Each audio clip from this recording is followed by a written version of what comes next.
Good morning students. आज हम पढ़ने वाले हैं हमारा 10th चैप्टर, न्यू चैप्टर है हमारे लिए कंस्ट्रक्टर और डिस्ट्रक्टर। कंस्ट्रक्टर और डिस्ट्रक्टर दोनों ही आपके पहले आपने किसी फंक्शन पे यूज कर रखा हुआ नहीं है। आपने इससे पहले हमने वैसे फंक्शन ओवर फंक्शन के बारे में पढ़ा है, तो फंक्शन के जैसा ही आपके फंक्शन होता है, ठीक है। इसमें क्या है, हम बात करते हैं कंस्ट्रक्टर और डिस्ट्रक्टर की। तो हम जब बात कर रहे हैं तो कंस्ट्रक्टर के बारे में पढ़ेंगे हम कि कंस्ट्रक्टर पहले क्या होता है। तो हम देखते हैं कि कंस्ट्रक्टर है एक स्पेशल मेंबर फंक्शन है। आपका मेंबर फंक्शन जो है वो एक बहुत स्पेशल मेंबर फंक्शन है। क्यों फंक्शन मेंबर इम्पोर्टेंट है? क्योंकि हम जो भी फंक्शन बनाते थे वो हमारे किसी न किसी अलग नाम से होता था, पर जो कंस्ट्रक्टर हम बनाते हैं, कंस्ट्रक्टर भी एक फंक्शन है, पर ये हमारे पास फंक्शन होता है हमारे क्लास के नेम के जैसा होता है। जिस क्लास की आपने अपने नाम जिस नेम की आपने क्लास बनाई है उसी नेम से आपका कंस्ट्रक्टर बनता है, ठीक है। Which is used to initialize the object of its class, जो कि इनिशियलाइज होता है किससे, object of a class. The constructor is automatically called by the compiler, और ये जो कंस्ट्रक्टर है वो हमारे क्या है, कंपाइलर की ऑटोमेटिकली कॉल होता है, ठीक है। जब भी हम ऑब्जेक्ट क्रिएट करते हैं, जैसे हम हमारे दूसरे मेंबर फंक्शन बनाते थे, तो अगर मैंने बनाया है कि आपका एक फंक्शन बनाया था जैसे इंट एड सम बनाया आपका फंक्शन है, और जब हम उसको कॉल करते थे तो क्या करते थे, हम जिस क्लास का नाम हमने एक्स वाई जेड रखा है, ठीक है। ये इस क्लास के अंदर हमारा एक मेंबर फंक्शन होता था, और उस मेंबर फंक्शन को हम कैसे करते थे, एक्स वाई जेड का एक ऑब्जेक्ट बनाते थे, जैसे पी बनाया, और इस पी ऑब्जेक्ट से पी डॉट एड सम, इस तरह से हम इसको कॉल करते थे, ठीक है। तो हमारे ये मेंबर फंक्शन को क्या होता था, हम उसको एक्सेस कर सकते थे कैसे, उस क्लास के ऑब्जेक्ट के थ्रू हम उसको कॉल करते थे। पर कंस्ट्रक्टर में ऐसा नहीं है कि कंस्ट्रक्टर क्या होता है, खुद ही आपके कॉल होता है at the time of creating an object, ठीक है। अगर हम मानते हैं कि हमने कंस्ट्रक्टर क्रिएट करा होगा, अगर इसकी जगह क्लास में हमारे पास एक्स वाई जेड आपका एक कंस्ट्रक्टर बना होता, क्योंकि कंस्ट्रक्टर मैंने बताया है कि आपको सेम हमारे उस क्लास के नेम के जैसा ही होता है, ठीक है। क्लास का नाम रखा कंस्ट्रक्टर है, और जब हमें इसको कॉल करना होता तो हम उस एक्स वाई जेड का आपको एक ऑब्जेक्ट बनाया, ये ऑब्जेक्ट बनाया है, इसका मतलब है हमने किसको कॉल कर दिया, इसको कॉल कर दिया है।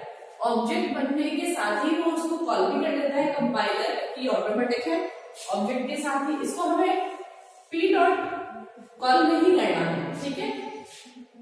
बात हम करते हैं इसकी, ये स्पेशल है इसलिए क्योंकि हम इसको विदाउट कॉलिंग हमने इसको आपको बिना ऑब्जेक्ट के या फिर ऑब्जेक्ट क्रिएशन पे मान सकते हैं कि वो अपने आप ही कॉल हो जाता है कंपाइलर के थ्रू, ठीक है। It construct the value of data member of class, ये आपकी क्लास के मेंबर की वैल्यू को कंस्ट्रक्ट करता है, इसलिए इसका नाम क्या होता है, कंस्ट्रक्टर होता है, ठीक है। बात हमने सारी बात कर ली कि हमने फंक्शन क्यों यूज करा, फंक्शन के साथ साथ कंस्ट्रक्टर में क्या डिफरेंस है और वो क्यों स्पेशल है, ठीक है।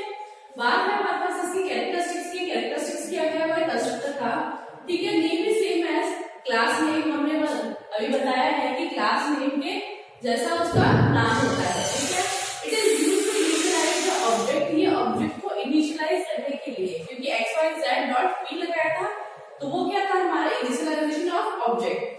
It has no return type, not even void. इसके अंदर हम ये देखते हैं कि जैसे ये फंक्शन होता है, फंक्शन हमारे पास या तो हमारे पास पैरामीटर्स गिवन होते हैं या फिर उसका रिटर्न टाइप होता है।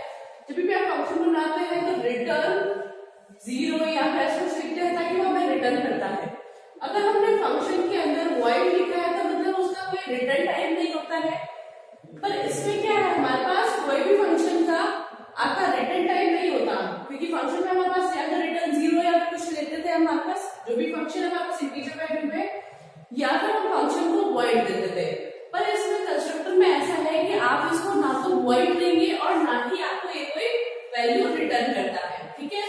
It should be declare in public section, ये हमेशा क्या है, क्लास के अंदर आपके प्राइवेट फंक्शन के बाद आपके जो पब्लिक है, पब्लिक स्पेसिफाइड है, उसके उस एरिया में, मतलब आपके पब्लिक पोर्शन के अंदर, क्लास के पब्लिक वाला सेक्शन है, वहां ये डिक्लेयर किया जाता है, ठीक है।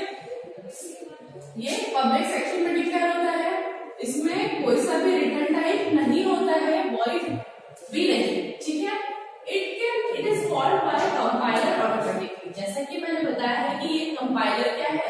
जैसे ही हमने उसको ऑब्जेक्ट बनाया, कंपाइलर उसको ऑटोमेटिकली कॉल करता है।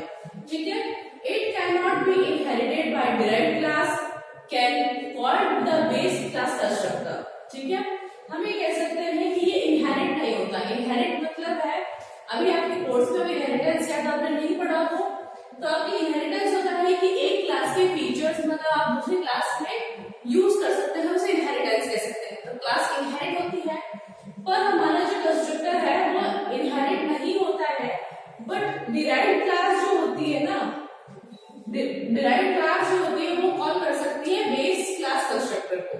ठीक है, मतलब हमारे पास इसके नीचे वाली क्लास को, आपकी जो बेस क्लास है, सबसे जो मेन क्लास है, उसके कंस्ट्रक्टर को वो कॉल कर सकती है। ठीक है, it can have a default argument. इसके अंदर क्या है, हमारे पास डिफॉल्ट आर्गुमेंट भी दे सकते हैं। जैसे आर्गुमेंट हम पास करते हैं तो कुछ फंक्शन आपके ए बी ऐसा, तो डिफॉल्ट आर्गुमेंट कौन से होते हैं आपके, जो अगर मैं कहूँ a इक्वल्स टू 0, ये क्या है हमारे पास, बाय डिफॉल्ट ये क्या है हमारे पास, a की वैल्यू 0 है। अगर हम a की वैल्यू पास करते हैं तो वो वाली आपको वैल्यू लेगा। अगर आपने a की वैल्यू पास नहीं करी है तो बाय डिफॉल्ट वो क्या है, a की वैल्यू आपको 0 लेगा। ठीक है, तो हम इसमें क्या होता है, इसमें डिफॉल्ट आर्ग्यूमेंट्स हो सकते हैं। नेक्स्ट बात करते हैं, an object constructor can not be used as a member in union. आपके जो कंस्ट्रक्टर होता है उसका ऑब्जेक्ट हम मेंबर यूनियन मेंबर पे यूज नहीं कर सकते हैं। ठीक है, it can make implicitly call to operator new and delete. आपके जो न्यू और डिलीट है वो भी आप क्या कर सकते हैं, यूज कर सकते हैं। आपके ऑपरेटर है दो, न्यू और डिलीट, मतलब आपकी मेमोरी एलोकेशन को लेके और डीएलोकेट को लेके डिलीट और न्यू पढ़ा था हमने पिछले प्रीवियस चैप्टर्स के अंदर, उससे के साथ इम्प्लिसिटली कॉल कर सकते हैं। या फिर हम कहें कि नेक्स्ट में हमारे पास it can be called implicit and explicitly. ये क्या है, दोनों तरफ से कॉल हो सकता है, इम्प्लिसिटली भी और एक्सप्लिसिटली। इम्प्लिसिटली मतलब हमारे पास इसके प्रोग्राम के अंदर आप कॉल कर सकते हैं। कैसे कर सकते हैं, जैसे कि हम मानते हैं कि एक क्लास में इंटीजर टाइप की, एक क्लास में इंटीजर है, हमारे पास इंटीजर क्लास है और इसको जो हमने कॉल किया था इंटीजर j 10 और 20 इसमें आर्गुमेंट पास किए, ये तो हमारे पास क्या है, इम्प्लिसिट। इस तरह से तो होता है, तो हमारे पास क्या होता है, ये इम्प्लिसिटली। ठीक है, बात हम करें कि integer j equals to integer 10 20, ये क्या होता है हमारे पास, एक्सप्लिसिटली।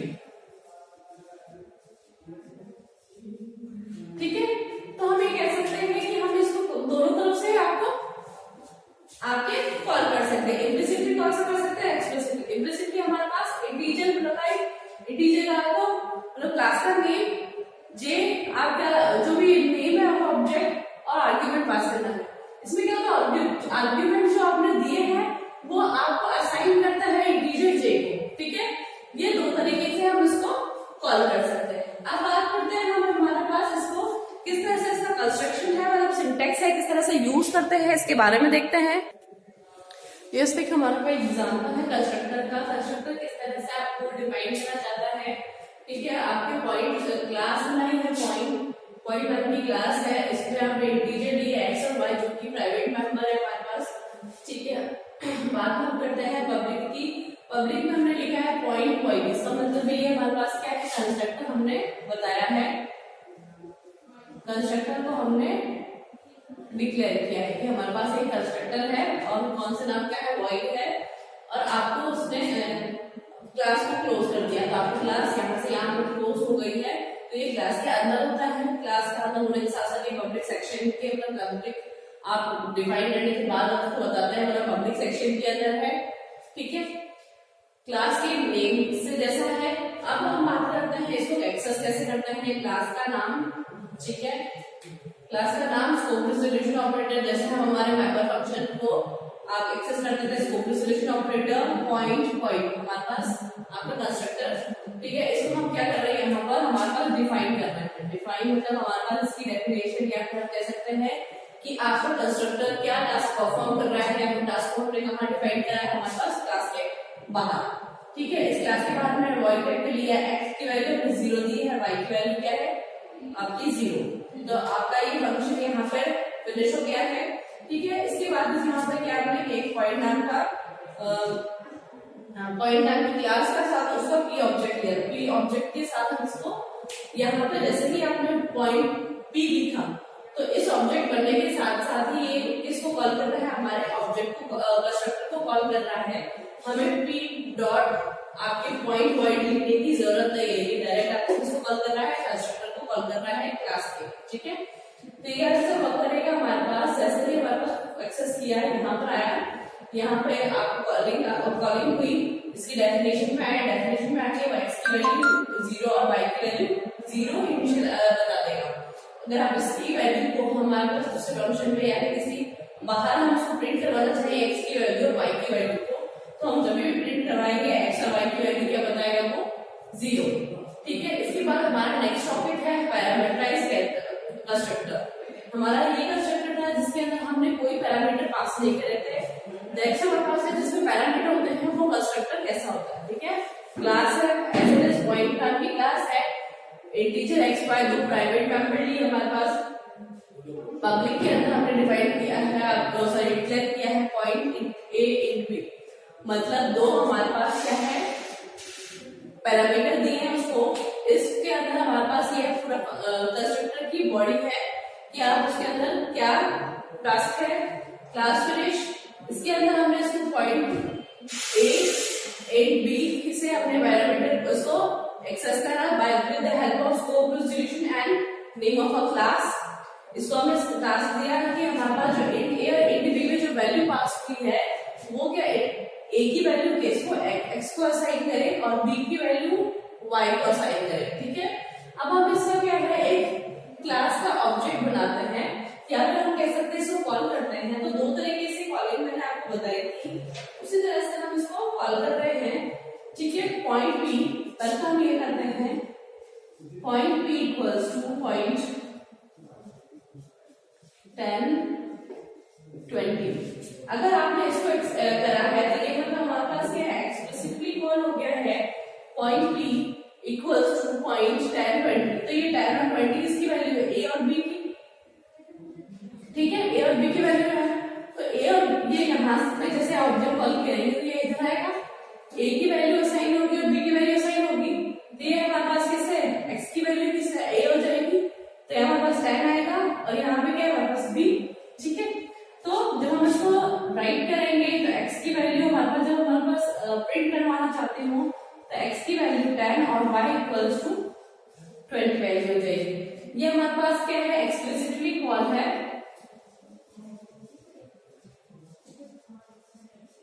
एक्सप्लिसिटली कॉल अगर हम इसको ऐसे लिखते हैं पॉइंट p 10 20, ये हमारा क्या है इम्प्लिसिटली कॉल, तो भी वैसा ही वर्क करेगा। वर्क दोनों का सेम है पर दोनों को कॉल करने के तरीके अलग अलग है। इसके साथ हम ये देखते हैं कि हमारा जो कंस्ट्रक्टर है वो इनलाइन फंक्शन के साथ भी काम करता है। इनलाइन फंक्शन आपके कोर्स में अभी तो फिलहाल कटवा दिया था, फिर हम इसका एक एग्जाम्पल दिया हुआ है वो बुक में देखते हैं। सो हम बात कर रहे थे कंस्ट्रक्टर की। कंस्ट्रक्टर किस तरह से यूज होता है इनलाइन फंक्शन में। इनलाइन फंक्शन मतलब हमारे पास जहां हमने उसको डिक्लेयर किया है वही हमने उसको डिफाइन करा है। ठीक है, क्लास हमने बनाई है X Y integer as it is हमने जैसे लिखा हुआ था पुराने जिसमें हमने बताया था। फिर हमने पब्लिक लिया है, पब्लिक के अंदर point int a int b ये हमारा डिफाइन है। और इसी के साथ साथ आपका सॉरी यहाँ डिक्लेयर हुआ है, यहाँ पर ही आपको डिफाइन करा है कि वो क्या काम कर रहा है विद इन द क्लास। ठीक है, क्लास के अंदर तो हमारे पास पॉइंट नाम का आपका कंस्ट्रक्टर बनाया और इसमें इंट और a और b को हमने वैल्यू पास करी। इंट a की वैल्यू हमारे पास जो भी आएगी हमने, या फिर हम कह सकते हैं जो भी कॉलिंग फंक्शन के थ्रू हमें पास करी जाए, जैसे हमने मान लीजिए कि 10 पास करा और आपने 20 पास करा, तो ये वैल्यू आपको कहाँ जाएगी, यहाँ पर जाएगी। ठीक है, यहाँ पे जाने के बाद x की वैल्यू जो है हमारे पास a की वैल्यू 10 और y की वैल्यू 20 को असाइन करेगा और फिर हमारी क्लास फिनिश होगी। उसके बाद हमारे पास ऑब्जेक्ट इस क्लास का बना के हम इसको कॉल कर सकते हैं। तो हम ये कह सकते हैं कि इनलाइन फंक्शन में क्या होता है हमारे पास क्लास के अंदर ही डिफाइन और डिक्लेयर होता है। अब बात करते हैं हम आर्ग्यूमेंट्स। हमारे जो कंस्ट्रक्टर है उसमें आर्ग्यूमेंट कोई से भी टाइप का हो सकता है सिवाय उस क्लास का। ठीक है, सिवाय उस क्लास के जो argument can be that class belongs to, उस क्लास के अलावा, ठीक है। एक क्लास की एक्स क्लास के अंदर हमने कुछ आपके वेरिएबल्स लिए, आपके प्राइवेट मेंबर फंक्शन लिए, जो भी आपके प्राइवेट मेंबर्स हैं उनको पब्लिक में डिफाइन किया हमने एक्स। तो मतलब हमारे पास ये क्या कंस्ट्रक्टर, और कंस्ट्रक्टर के अंदर जो आर्ग्यूमेंट है वो भी हमने क्या क्लास के नाम के लिए। पर ऐसा नहीं कर सकते हम, ये चीज क्या है, आप अगर ऐसा करते हैं तो ये हमारे क्या है एप्लीकेबल नहीं है, ठीक है। पर हम क्या कर सकते हैं, क्लास का अगर हमें क्लास टाइप देना हो तो क्या करेंगे हम, take class reference as an argument. पर हम क्या करते हैं आर्ग्यूमेंट में हम क्लास का रेफरेंस ले सकते हैं, क्लास का डाटा टाइप नहीं ले सकते, ना क्लास का टाइप नहीं ले सकते, पर हम उसका क्या रेफरेंस ले सकते हैं, ठीक है। तो हम कैसे लिखेंगे, हमारे पास क्लास का नेम, आपके प्राइवेट मेंबर फंक्शंस या प्राइवेट मेंबर्स, फिर हमारे पास बात करते हैं पब्लिक के सेक्शन में हमारे पास लिखा आपने एक्स मतलब कंस्ट्रक्टर के साथ हमारे पास क्लास का रेफरेंस, मतलब एम्परसेंड हमारे पास क्या होता है रेफरेंस के लिए यूज होता है। तो हम क्या है इस तरह से क्लास को अपने रेफरेंस के थ्रू हम आर्ग्यूमेंट में पास कर सकते हैं, पर आपके क्लास नहीं कर सकते, पर उसका रेफरेंस ले सकते हैं, ठीक है। तो हमारे ये आपका एप्लीकेबल नहीं है, इस तरह से लिखेंगे रेफरेंस लिख सकते हैं तो वो एप्लीकेबल है। अब हम बात करेंगे हम हमारे नेक्स्ट वीडियो में जब हम पढ़ेंगे तो पैरामीटराइज्ड कंस्ट्रक्टर और आपके कंस्ट्रक्टर ओवरलोडिंग के बारे में पढ़ेंगे, ठीक है। तब तक के लिए थैंक यू।